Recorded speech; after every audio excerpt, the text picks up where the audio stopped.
Top Congo FM 88.4, première radio d'information en République démocratique du Congo. En direct, nous sommes avec vous, chef de la diplomatie congolaise, monsieur le vice-premier ministre Christophe Lutundula. Bonjour. Bonjour. Lendemain de la veille, c'était le discours du président. Aujourd'hui, c'est la réponse du président rwandais Paul Kagame. Avant-hier, c'était le secrétaire général des Nations Unies qui faisait l'aveu d'impuissance de la mission des Nations Unies en République démocratique du Congo. Que retenir rapidement de cette semaine folle de New York? Bon, c'est aussi la semaine de la vérité. Les Nations Unies, à travers leur secrétaire général, ont reconnu les faiblesses de la mission qu'ils ont mise en place à RDC, non seulement pour stabiliser ça maintenant, mais depuis l'origine, c'est pour aider le pays à sortir de la crise sécuritaire. Vérité également, je crois que le président Tshisekedi, dans son discours, a crevé l'abcès. Vérité aussi, on a vu le président Kagame dépourvu d'arguments, avec une humilité qui ne lui est pas coutumière. Je voudrais croire que la vérité, ce sera aussi la sincérité des déclarations faites par M. Guterres et le président Kagame pour que maintenant que les pièces les plus véridiques sont exposées sur la table, que nous puissions évoluer vers la solution définitive de la crise qui meurtrit notre pays et son peuple. Est-ce que vous avez l'impression que c'est ce qu'ils veulent? Nous posions la même question au secrétaire d'État américain. 2 mois après, pas de changement. Aujourd'hui, le président martèle pour que le rapport des experts de l'ONU soit apporté au Conseil de sécurité. Pourquoi rappeler à une organisation à prendre en compte les rapports de ses propres experts? Aujourd'hui, en règle générale, l'ONU appelle ou met dos à dos RDC, Rwanda et Ouganda, réglez vos propres problèmes. Est-ce que la RDC doit encore croire à une solution diplomatique? Bon, écoutez,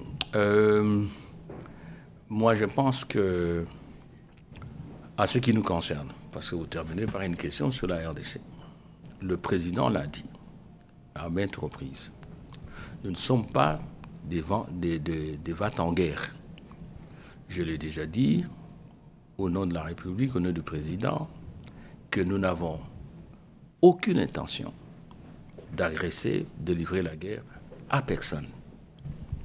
Et donc, nous avons toujours été disposés et disponibles pour une perspective diplomatique, mais à condition qu'elle soit bâtie sur la sincérité, sur une volonté politique ferme, matérialisé par des actes de terrain. Et d'ailleurs, tout ce temps, comme il a dit dans son discours hier, le président n'a pas eu de repos. Il a fait le tour du monde. Il est en contact permanent avec ses pairs de l'Union africaine, de la CIRGL, de la SADC et, il n'y a pas longtemps, parce que nous sommes là, de la communauté des États de l'Afrique de l'Est. Et même le président Kagame, le président l'a rappelé, depuis son arrivée au pouvoir, il n'a eu de cesse que de rassurer, que de chercher à créer la confiance. Donc, nous pensons que la voie diplomatique est la moins coûteuse et elle est encore possible pourvu qu'il y ait de la sincérité et une volonté résolue. Si toutes ces conditions sont réunies, avec évidemment des gestes dont le président a parlé, nous allons en parler, nous ne voyons pas les raisons pour lesquelles nous ne pouvons pas nous engager dans une perspective diplomatique sans faiblesse ni naïveté. Thierry Kambundi. Monsieur Christophe Lutundula, vous avez dit tout à l'heure que le président a crevé l'abcès. Oui. Alors allons-y dans la même direction que le président, crevant l'abcès aussi ici. Oui. Vous parlez beaucoup de sincérité depuis le début de cette interview. Est-ce que vous y croyez? Vous croyez à ces Nations Unies dont le secrétaire général, 48 heures avant l'ouverture des travaux, a déclaré clairement que nous ne pouvons pas combattre le M23? Est-ce que vous croyez à ces Nations Unies, à cette communauté internationale qui sait tout, mais qui ne fait rien en faveur de la République démocratique du Congo ou qui ne veut pas pointer ou désigner clairement l'agresseur alors que tous les éléments sont sur la table? Je vous ai dit tout à l'heure, sans faiblesse ni naïveté. Je crois que la réponse est là. Nous faisons comme tout le monde veut à tout le moins être sincère et veut une solution, sans nous faire des illusions. Allez, prenons une hypothèse contraire. On ne vous écoute pas? Si on nous écoute, parce qu'il y a une évolution palpable, que le secrétaire général des Nations Unies lui-même reconnaisse les faiblesses d'une institution, des stabilisations qu'ils ont mises en place. Faiblesse ou échec? Attendez un peu là. Et qu'ils le reconnaissent, qu'ils ne peuvent pas remplir la mission. Ça veut dire quoi? Il faut changer. Et c'est ce que nous avons fait lorsque nous avons demandé la révisitation, la réévaluation du programme, du plan de retrait de la MONUSCO. C'est ce que nous avons fait. Vous voyez, nous avons même anticipé. Et donc, ce fait-là, qui est pratiquement unique, c'est rare que le secrétaire général des Nations Unies fasse une telle sortie. Et j'apprécie la sincérité du secrétaire général Guterres. Nous allons un peu faire comme si nous étions devant les médecins. Si vous, le malade, vous ne dites pas de quoi vous souffrez, comment le médecin saura-t-il vous traiter? L'avantage aujourd'hui, à les prendre comme ça, c'est que la MONUSCO, l'institution des Nations Unies en charge de la gestion de la résolution de la crise, de la parole même de son chef suprême, permettez l'expression, secrétaire général, s'est dit qu'elle ne peut plus faire le travail. Ça veut dire que allons ailleurs. Et il a dit aussi, Guterres, là évidemment nous commençons un peu la divergence. Lui dit, 1, discussion RDC, Ouganda, Rwanda. 2, force régionale. Voilà ce qu'il propose comme alternative. Discussion Rwanda, Ouganda, RDC. Ça signifie quoi? Ça signifie que le Rwanda et l'Ouganda ont des responsabilités. Qu'il ne reconnaît pas, parce qu'il ne veut pas les désigner clairement. Est-ce que, ne soyons pas naïfs, ainsi va le fonctionnement de relations internationales et de la diplomatie. Ne demandez pas à un secrétaire général de dire « vous avez tort ». Il a désigné la Russie comme agresseur de l'Ukraine. C'est un autre contexte. C'est un autre contexte. Un autre contexte. N'oubliez pas qu'il y a eu de votes au niveau des Nations Unies contre la Russie. Parce que dossier a été amené au niveau du Conseil de sécurité. Dans le cas du Congo, on ne veut pas amener ce dossier. J'en viens, parce que là, il y a beaucoup de questions. Donc, moi, mon chef aussi, le président Tshisekedi, nous ne sommes pas dans un monde de d'illusions. Mais nous agissons selon l'art de ce métier-là, mais ferme. Et je répète encore, sans faiblesse ni naïveté. Nous allons jusqu'au bout de la logique. Maintenant, on a fait un pas très important. Les Nations Unies ont disqualifié l'instrument de paix en RDC. Il nous appartient maintenant d'avancer. Alors, Rwanda, Ouganda, nous avons toujours dit qu'en fait, les M23, ce ne sont que des prête-noms. Nous l'avons toujours dit. Et que le secrétaire général nous disait, oui, négocier avec le 3. C'est exactement ce que nous avons toujours dit. 2, la perspective régionale. Oui, c'est exactement ce que Tshisekedi a toujours pensé, c'est à cela qu'il a toujours pensé, et c'est ce qu'il est en train de faire. Je vous dis, et vous le savez, parce que vous êtes des compatriotes, vous faites votre métier, nous avons signé le 8, le SOFA, c'est-à-dire l'accord portant statut de la force régionale. Peut-être qu'on pourra en parler en détail. Le 8 septembre. Voilà. Nous avons signé aussi, notre chef d'état-major général et le commandant chef de la force ont signé les règles d'engagement. Et au moment où je vous parle, les Kenyans sont déjà pratiquement à Goma. Donc la machine a démarré. Et là aussi, tu sais ce qu'est dit le gouvernement de la République, nous avions raison de dire, en fait, ce n'est plus là-bas. Vous avez posé la question de la confiance, Thierry et Christian. Ce n'est plus là-bas seulement. À New York, il faut regarder, 1, vers nos voisins qui veulent travailler avec nous. 2, je vous ai dit, vous m'avez donné l'occasion de parler avec vous, que le secret, c'est l'armée. Le jour où nous allons requinquer, comme il se doit, nos forces, où ils auront toute la motivation, tous les équipements, la solution est là et vous ne verrez personne qui va s'amuser avec nous. Et la réforme de l'armée, il faut continuer. C'est pour cela qu'hier, le président, dans les 5 solutions qu'il a proposées, il a dit d'une manière tout à fait courtoise qu'on lève toutes les entraves à la démarche des efforts de la RDC pour former, renforcer, requinquer son armée. La levée de l'embargo qui ne dit pas son nom. Pour clore peut-être sur ce chapitre lié à l'interview d'Antonio Guterres, cela veut aussi dire que les Nations Unies ont abandonné la République démocratique du Congo et l'ont renvoyé à ses pairs africains. Non, abandonné, non. Non, nous ne pouvons pas, référez-vous aux forces régionales, nous ne pouvons pas discuter avec vos voisins. Non, c'est pas ça. C'est pas ça. En fait, dans la réalité, vous avez, en matière de relations internationales, le principe de la subsidiarité, qui est même appliqué au niveau de l'Union africaine. C'est comme ça qu'on a dit à Lorenzo, occupez-vous de vos voisins qui sont membres de la CIRGL. Exactement, même dans les rapports entre les Nations Unies et l'Union africaine. On a d'abord des institutions régionales et sous-régionales. Et nous, les Africains, qu'est-ce que nous disons? Aux problèmes africains, des solutions africaines. Donc, prenez vos responsabilités. Ça n'est pas mauvais. 2, c'est pas abandonné. C'est pas abandonné dans la mesure, il ne faut quand même pas oublier que nous sommes membres des Nations Unies. Et le président l'a dit, les relations restent.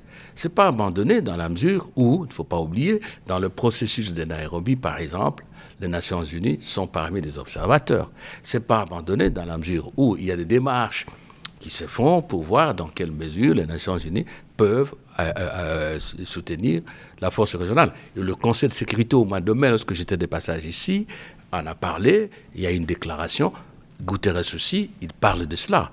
Donc ce n'est pas abandonné, mais ce sont des responsabilités que nous devons apprendre à assumer comme l'Union européenne. Est-ce que vous avez vu les Européens venir ici pour leurs problèmes? Qu'est-ce que la RDC doit faire pour que le rapport des experts des Nations Unies soit pris en compte par... Très bien. Nous avons écrit, sur instruction du président, j'ai écrit, à temps opportun, au Conseil de sécurité. Le Conseil de sécurité, c'est un peu comme une machine. Si vous voulez, on me disait que quand j'étudiais mes cours de physique, le gasoil, ça ne démarre pas vite comme l'essence. Ça démarre un peu en retard. Quand on envoie des fusées dans l'espace, il faut une bonne préparation. Le Conseil de sécurité, nous ne faisons pas des illusions. Il y a le groupe des 5. Le Conseil de sécurité, ou l'ONU en général, c'est une association d'États. Et les États n'ont pas d'état d'âme. Les États ont des intérêts sur base desquels ils font des mouvements, ils décident. Nous devons continuer, c'est ce que je veux dire. Nous devons continuer le lobbying. Il faut parler avec les membres permanents du Conseil de sécurité. Nous avons le groupe africain. Je crois qu'il y a le Kenya, le Gabon, il y a un autre pays, le Ghana, le A3, qui est là. Oui, je crois qu'ils sont 3. En tout cas, nous allons parler avec eux. Et on est là aussi pour ça, pour obtenir qu'on examine. Et ce n'est pas pour rien que nous demandons ça. Je crois qu'il faut expliquer brièvement. Nous avons le mauvais souvenir du rapport mapping. Donc il y a un précédent fâcheux, ce qui nous concerne.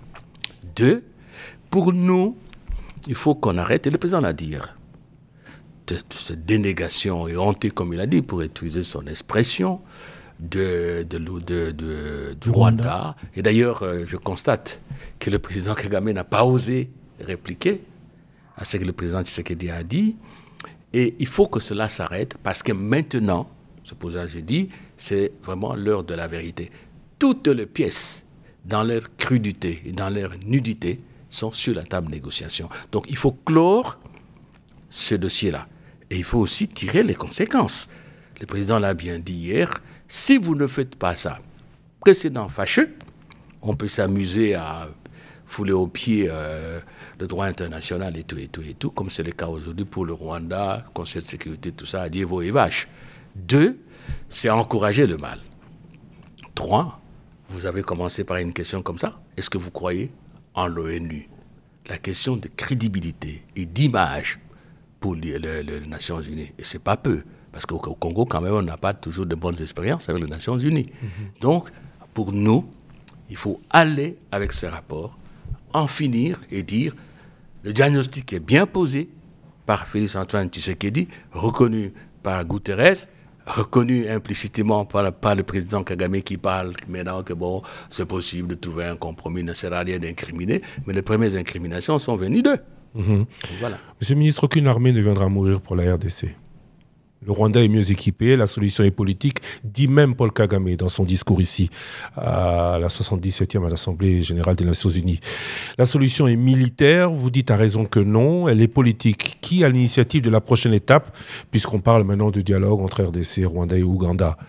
Tshisekedi et Kagame, les deux présidents, sont ici à New York, en même temps que 2 des 5 membres du Conseil de sécurité de l'ONU. Alors, question claire et précise, la solution viendra ici, maintenant, avec 3 des 5 membres du Conseil permanent, États-Unis, Grande-Bretagne et France, ou plus tard avec les 2 autres absents, Russie et Chine? Je comprends le sens de votre question.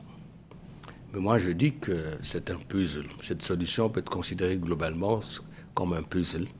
Il faut rassembler toutes les pièces. La partition qui se joue maintenant est une des pièces de puzzle. Vous avez dit la solution, nous on dit que la solution n'est pas militaire, je n'ai pas dit ça, loin s'en faut. Sinon on n'a pas besoin d'avoir la force régionale. Oui, mais aucune armée, aucun militaire étranger ne viendra mourir pour le Congo. Attendez. Ça on l'a vu depuis 60 ans. Il faut relativiser.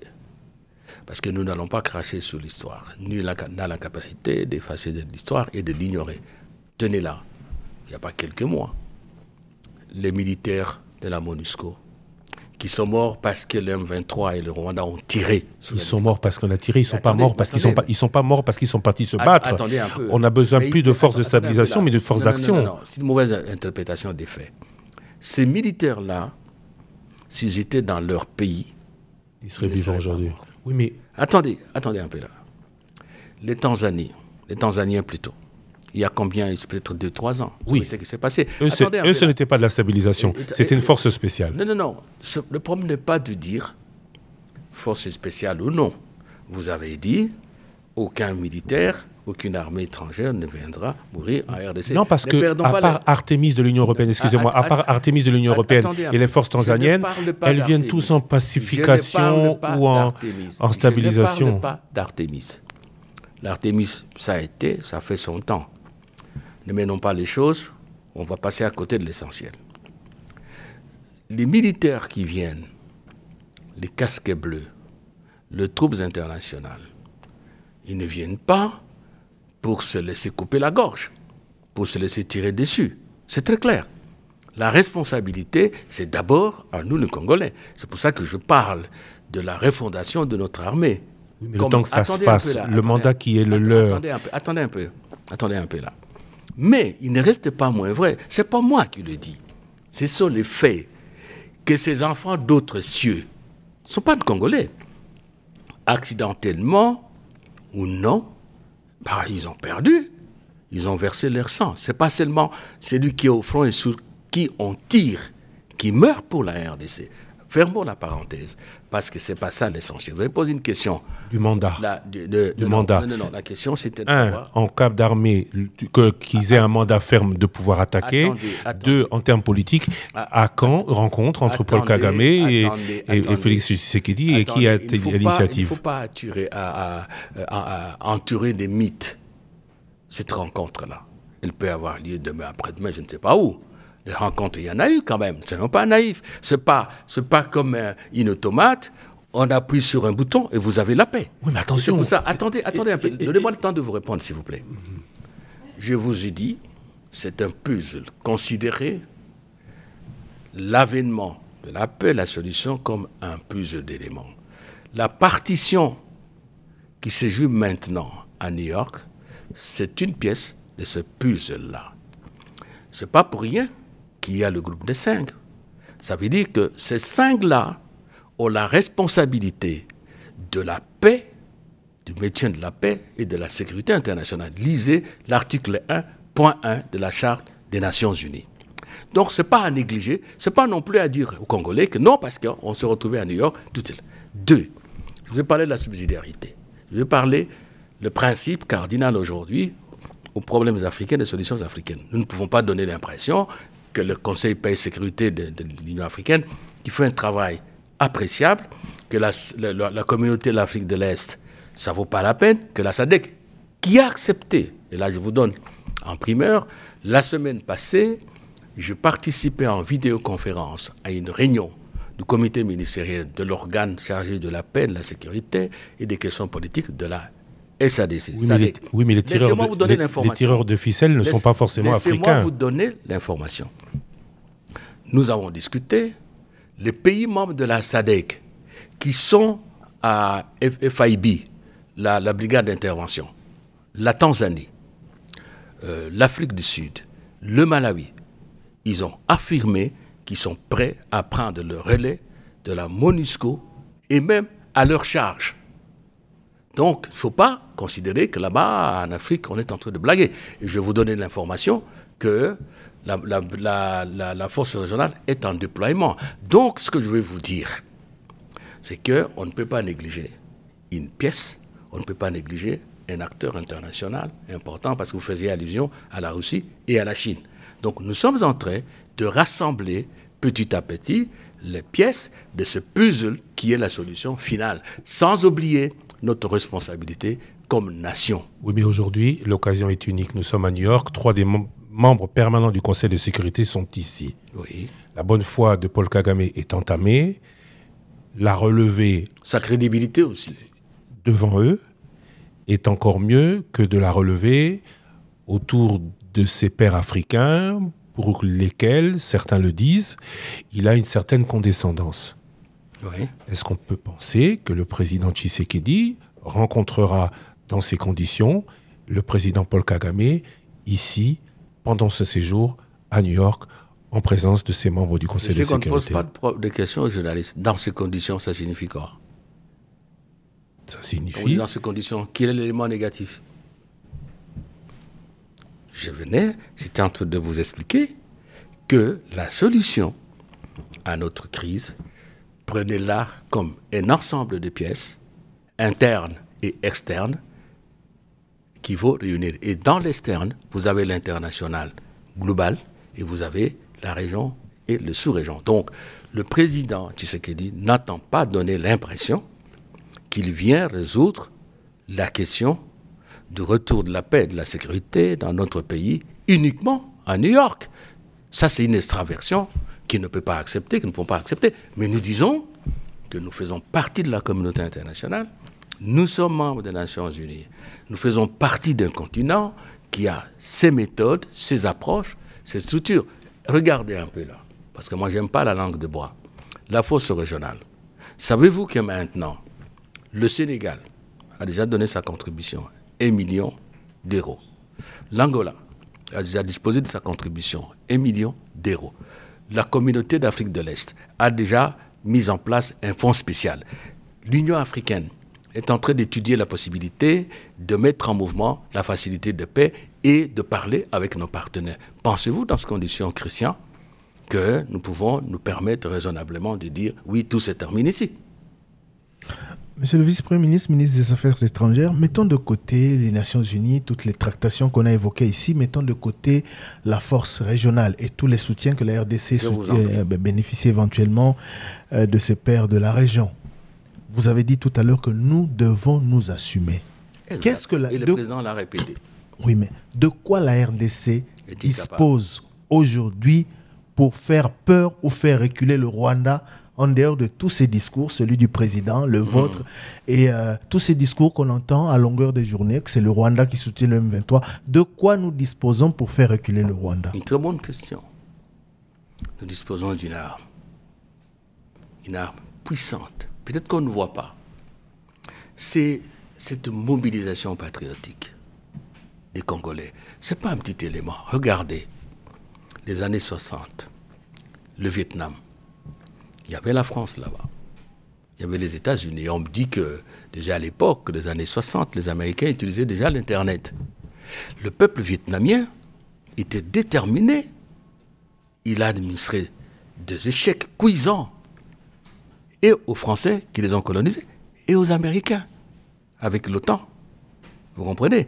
Donc la première arme, c'est cette unité, cette communion autour de la défense, de la souveraineté, de l'intégrité territoriale, de l'indépendance de notre pays. Vous me dites que c'est le politicien qui parle. La deuxième force, les mêmes militaires congolais là, les mêmes militaires congolais.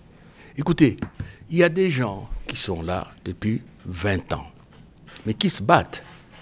Et le président considère que nous n'avons pas chez nous un métier de soldat qui signifie que lorsque vous y êtes, toute votre vie, vous allez passer ça au front. Non, les militaires sont comme vous et moi. Il y a des moments d'engagement sur le terrain, des opérations, il y a des moments de vie normale. Mais ces militaires, vous leur empêchez de se battre. Prie. Non, on ne les empêche pas. On a renforcé nos positions autour de Bunagana depuis. Non, on ne les empêche pas. On ne les attaque pas. Non, je comprends. Je comprends, si vous voulez, la peine des Congolais. Elle est la mienne. Elle est celle du chef de l'État, l'ensemble du gouvernement, de toutes les institutions. De vous-même aussi. Mais attendez là. Ne confondons pas précipitation et rapidité. Nous sommes sur un terrain militaire.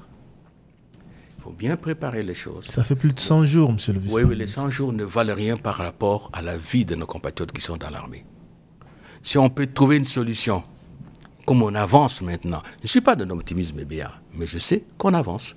Pourquoi demandez-vous à Tshisekedi, commandant suprême, de dire à Tantampion, allez attaquer, même si vous allez gagner, allez vous faire blesser, alors que nous voyons pointer à l'horizon une solution. C'est une question de responsabilité. Et nous les assumons. Vous comprenez? Et donc, c'est Christian, vous qui avez posé, la question, nos atouts. La même armée-là, nous devons la motiver. Nous devons faire en sorte que, même si la victoire n'est pas aujourd'hui, elle arrive demain. N'oubliez pas, Thierry, et je ne vous apprends rien. Notre armée est une armée des jeunes qui affrontent, s'il vous plaît, des armées professionnelles, conventionnelles, comme on le dit. Ce n'est pas moi qui le dis. Madame Bintou l'a dit, elle n'est pas congolaise. Guterres l'a dit, il n'est pas congolais. Deux armées classiques avec leurs acolytes. Attendez là, même l'armée rwandaise que l'on veut considérer, je ne sais pas comment, même l'armée égyptienne qui est parmi les armées les plus fortes d'Afrique, je n'invente rien, l'armée sud-africaine et tout, en face, deux armées classiques suréquipées parce que nous on nous a dit n'achetez pas les armes, il faut les déclarer. Même si on a assoupli, je dis à nos compatriotes, même si on a assoupli en dégageant certains types d'armes, les transporteurs, les banquiers disent non, écoutez là, pour vous transporter vos armes, vous avez un peu la suspicion, à tous les moyens. Vous êtes sur la liste noire, on vous suit. Et nous avons tout ça. Et même une armée la plus forte du monde, devant deux armées classiques, avec cette constellation des groupes armés, au sein desquels il y a des accointances avec le terrorisme international, ne demandez pas à notre armée de gagner par un claquement de doigts. La dernière force, le dernier atout, le Congo n'est pas n'importe qui, n'importe quel pays. Mobutu m'entend de là où il est, parce que vous savez, il disait toujours, c'est pas facile d'être le Congo. Et nous ne comprenons pas, nous sommes tous des compatriotes. Nous avons un potentiel, une potentialité économique forte, nombreuse, et le président l'a dit hier, qui attire de convoitises. Et là aussi, c'est à nous. Là, je vous rejoins, d'être suffisamment intelligent pour que ces potentialités naturelles que nous avons nous servent d'armes, à tous les moins, pour les négociations. Donc, moi, je suis convaincu que si vous conjuguez tous ces facteurs avec la volonté du président, de l'ensemble des institutions, y compris le Parlement, nous allons gagner. Monsieur le ministre des Affaires étrangères, vice-premier ministre, merci beaucoup d'avoir été avec nous aujourd'hui. Solution militaire existe sur la table. Solution diplomatique, c'est celle que vous privilégiez le plus. En tout cas, c'est celle qui est sous votre responsabilité.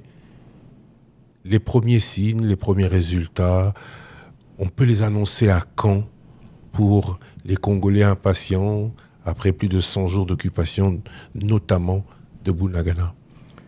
Bon, je ne fais pas de la politique fiction, vous le savez. Et je suis optimiste dans l'action, mais je ne joue pas de devinette. Je ne joue pas non plus au devin ou je ne sais pas quoi. Non. Les impatiences de Congolais, ce sont des interpellations. Pour nous, nous intériorisons ça.